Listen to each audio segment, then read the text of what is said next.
Well, welcome Thursday Night Football, last Thursday night game of the year. Yeah, man, it gets tired. It gets tiring, but They really gotta put the Jets in this game. It would be better if it was the Browns. they thought that they thought it was gonna be Rodgers and Deshaun Watson. Yeah. Now it's Joe Flacco and Trevor Wilson. Siemian. Well, Zach Wilson might play. I don't think he should. He's purely awful. He's worse than Mac Jones. Well, you can't. But Yes, he is. He's so bad. I mean, for a third overall pick, it's like you should be something else than a scrub. The Jets put him in that situation, man. They shouldn't have drafted him. They're gonna trade him in the offseason. That's what they agreed on. Take his contract though? I don't know. No one. Probably the Eagles. No. No. Yeah, I'd rather have him than Zach, bro. But Thursday Night Football, we got Jets versus Browns. Obviously, this game isn't something that you could get excited about, but we're going to give you a reason to be excited about it. Okay? Also, it's fantasy championship week. So, set your lineups based off our two players that we got you. So, I'll kick us off with our fantasy player. I got the Browns defense. All right? Yeah. Browns defense, baby. Good pick. You can really go either defense, but Browns, yes, better pick. So, they are the number one ranked defense playing the 32nd ranked offense. That should be enough right there. The last 3 games, they have hit 14 twice, and last week they had 9. But no less than 3 sacks in those 3 games. They held Chicago to 11 points. Another bad offense, but not as worse as the Jets. And they caused 2 fumbles out of those 3 games. All 3 Jets quarterbacks have a combined of 14 interceptions this year. Tim Boyle has 4 out of 3 games. Simeon has 3 out of 3. And Zach Wilson has 7 out of 12 games played. Horrible. Okay? Hall has 4 fumbles out of 15 games played. And Zach Wilson has 4 fumbles out of 12 games played. Even Garrett Wilson has 2 fumbles on the year. More rather than not, the opposing defense is bound to get at least 1 turnover versus the Jets offense. Oh, yeah. Okay? And at least 3 sacks, apparently. Okay? So, that's my fantasy player. If you have him on your bench, congrats. If you have him in your starting lineup, congrats. If they're available on your waiver wire, it's been brought to my attention that a lot of these fantasy players that we suggest aren't even available in your leagues. Well, depending on our viewers, whoever you are, you might be in a 10-man league, you might be in a 14-man league, whatever. Still could apply to you. If you're watching this and there's Browns defense available for you, congrats. If not, I'm sorry. Tough luck. But still good suggestions that we're putting out every week for y'all. All right, so that brings you to my fantasy player, and Brock Purdy got hurt. There's multiple injuries at quarterback, and I got this guy coming at you, Joe Flacco. All right? Joe Flacco should be available in some leagues. He's only rostered in 12.8% of ESPN fantasy leagues. All right? He hasn't scored less than 14 fantasy points in all of his games. Nope. He has also gone over 300 yards in 3 straight games and over 250 yards in every single one of his starts this week. Yes, indeed. This year. And he's also thrown no less than 2 touchdowns in every single one of his starts this year. He's playing at a very, very high level, and not to mention, he did reach out to the Jets when Aaron Rodgers got hurt. He was on the Jets in 2020, so. And so he wanted to go back after Rodgers got hurt. And they said no. So, at home against the Jets, I think Joe Flacco can 100% come in for you if you're that Brock Purdy owner, and if he ends up missing, maybe think about putting him in. If you were streaming Tommy DeVito, maybe put him in too. But I think Joe Flacco's a good fantasy play for this week, and not a bad quarterback to fill in if you find yourself in the championship and you don't have a quarterback and the rest of your team is strong. Joe Flacco may not be a bad play. I don't think it's a bad play at all. I think overall he's just going to have such a monster game. I mean, he also throws the ball over 40 times every single game. That's the play calling, but yeah. 40 times. All right, now to our props. My prop, Amari Cooper, over 59.5 receiving yards, okay? Now, I know, Sauce Gardner, best, I get it. I know, I'm aware, but I'm not scared about it, okay? In his last 3 games, he has had 77, 109, and 265. By the way, last week, 265 came on the Texans. Now, yes, the Jets do have the best corner in the world. 265 is just insane. Thank you. But and they set this line at 50-something. At 59.5. That's 25%. That's how much they think Sauce is going to have a impact. But to be real, Jets are eliminated out the playoffs. This defense gives no craps anymore. Okay? But Sauce Gardner only plays one side of the ball. He doesn't switch with the best receiver. They don't allow that to happen. And this is where Cooper's going to do his damage from the outside. When Sauce isn't in coverage is when Cooper is going to do his most load, his most, damage of the whole game. He is without a doubt the number one receiver, and the Jets can't afford to take him out the game because this would open up Njoku and guess who else? Elijah Moore. Okay, former Jets receiver. Yep. Okay, yeah, we got a lot of revenge games going. They don't want Elijah Moore to be popping off on him. Okay, so they can't afford to just take Cooper out and let these other guys produce. They cannot afford that.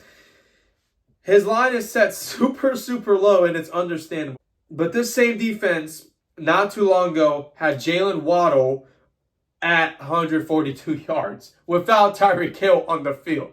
Okay, they allowed Jalen Waddle to have a big game without the number one receiver. Cooper at home has just gone under 50 yards 3 times this whole season. And this was during the Watson and QB struggles for the Browns earlier in the year. Since Flacco took over, Cooper has only gone under 70 once. And out of the 4 games, he had over 100 twice and over 200 once out of those 4 games with Joe Flacco at quarterback. Have you seen the video of Mike McDaniels manifesting Jalen Waddle's touchdown? 1-play drive. It's pretty cool. He's like, I feel 1-play drive right here. It's like, we get good kick coverage, 1-play drive. Literally. And guess who wasn't? Shout out Chrissy Boy for that. Guess who wasn't in coverage? Sauce Gardner. Telling you, it takes 1 play for this to hit. And I think it does hit in 1 play. I think Joe Flacco goes down the field when they have Sauce Gardner on Elijah Moore. That's what I see. I see the Jets doing because they're so bad. They're going to put Sauce Gardner, shut him down because he was our guy. All right? That's what I see happening, straight up. I don't, Or they disrespect him because they did disrespect him. Yeah, they're going to disrespect him, and they're going to realize they should probably have Sauce Gardner on him because he's going to go off, and then Cooper bombs away. So, Cooper over 59.5 receiving yards. All right, this brings me to my next prop. And the only other time I did this prop was on Thursday Night Football. It was also a defensive back. And it smashed. It did smash. And I got Jordan Whitehead over 5.5 tackles plus assists, so it's combined tackles. He has gone over this mark in 6 out of his last 9 games. He has gotten at least 6 tackles. And that's what you need for him to go over this 5.5 mark. He's also the safety, so he's the back end. He guards the pass, and he guards the receivers catching the ball. And the Browns, the quarterback he's going against, is on the Browns, Joe Flacco, who throws the ball 40 times a game since he's been the quarterback for the Browns. A safety going against quarterback who throws the ball 40 times a game. I like that matchup for him to get 6 tackles. That's what? Or even just an assist. Or the assist. That's like, come on, man. 10% of 40 is 4. So you need him to get 15% of the plays. You need him to get a tackle or an assist. Come on, man. You can do that for sure. And that's not even putting in account his tackles that he can get on special teams and for someone running the ball. I like Jordan Whitehead to go over 5.5 tackles. Like I said, he got this in 6 out of his last 9 games. He's going against a quarterback who throws the ball 40 times per game, and it's a revenge game for Joe Flacco. He's going to want to prove some points and throw that ball. Well, now to our score prediction, and I think you could already probably guess how we have this going. I got the Jets losing this game 32-14. Browns win this game with ease. Joe Flacco will show this Jets team he should have been their guy in 2020 and earlier in the year. The Browns defense, who is number one, goes up against the Jets, who are 32nd, as I've been saying this whole episode, on offense. And don't have a quarterback who can put a full game together. These quarterbacks have a quarter, maybe a drive, and then that's it. Okay?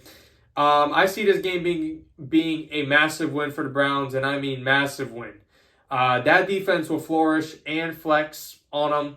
This Jets team averages 255.1 total offense yards a game. Horrible. Between passing and running the ball, I don't like that. And Cleveland only allowed 260.3 total offensive yards a game, which means the Jets average less than the Browns allow on an average. Where do you think that's going to go? Games in Cleveland, Browns are 10-5. That franchise is rocking. Jets blew a huge lead to Washington last week, where they benched their starting quarterback and Jacoby Brissett came in and balled out. Okay? I think the Browns take care of business with ease. That's enough said. Browns win this game in a blowout. You should probably turn the game off after halftime. Because your props will definitely hit by halftime. Yeah, they should. They definitely should. And if not, you're not sweating them past the third quarter.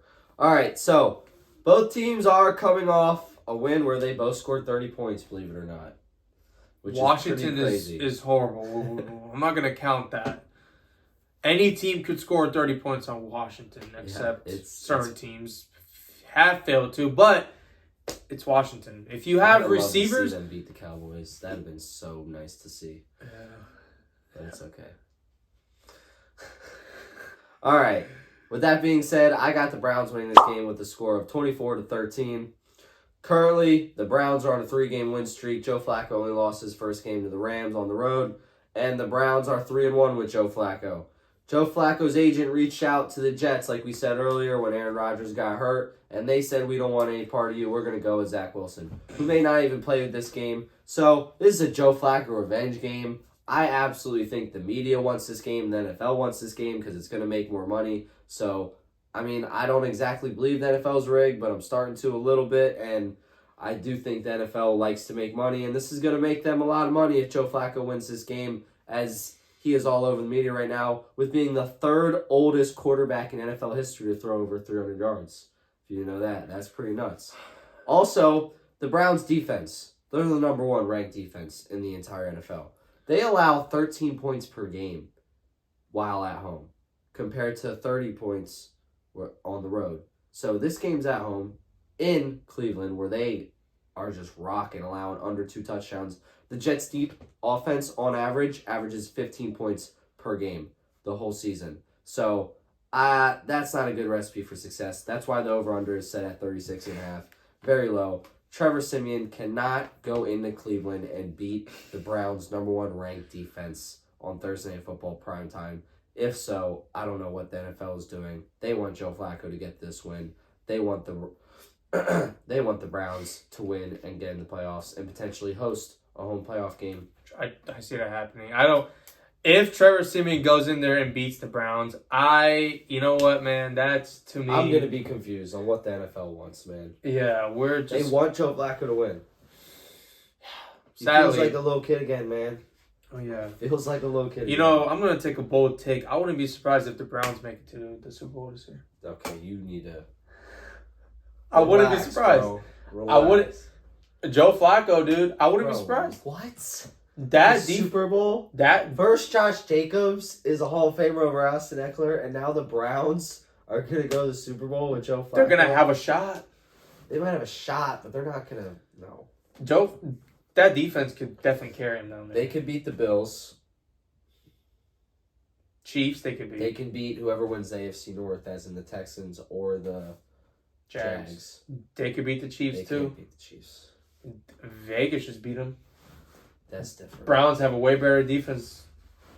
Patrick Mahomes in the playoffs. Patrick Mahomes is another breed. All right. Well, you know what? I wouldn't be surprised if the Browns shock a lot of people who win the playoffs this year. Yes, I wouldn't be surprised. I wouldn't be. Super Bowl is kind of out of reach, but you know what? I wouldn't be surprised if they got there somehow. What's crazy about all this is Deshaun Watson's still getting paid. Yeah. Guaranteed. He is still racking in the dough. And he might even have a Super Bowl ring, too. I mean, Oh my Deshaun God. Watson doesn't want to play football anymore. He doesn't. Would you? No. $250 million guaranteed. He doesn't have to play. I got guaranteed money, bro. Idiots. Y'all, I don't know why you guys decided to do that. You should sign him as your GM for the Browns. He'll turn your whole franchise around. He'll bring Do it to Madden all the time, baby. He'll bring the whole Birds team over. Do it to Madden all the time. Fuck them picks. That's all I gotta say. Why? Like Aaron Donald. I don't need them picks, man. We trying to win. All right, well, put our 2-minute together for Thursday Night Football, and if you guys check out our Saturday episode coming out after this, put those two together, make yourself a nice 4-man. That's what we did. We think it's going to hit. We generally think it's going to hit. I know we say this every week, but we generally do think it's going to hit. He's hot on Thursday night, so you know what? Honestly, you might just get three out of 4, but that's still payday for you. Flex play. Check out that Saturday and check out our Sunday episode, as this is our last Thursday Night Football of the year. So let's hope it's a good one. Till 2024.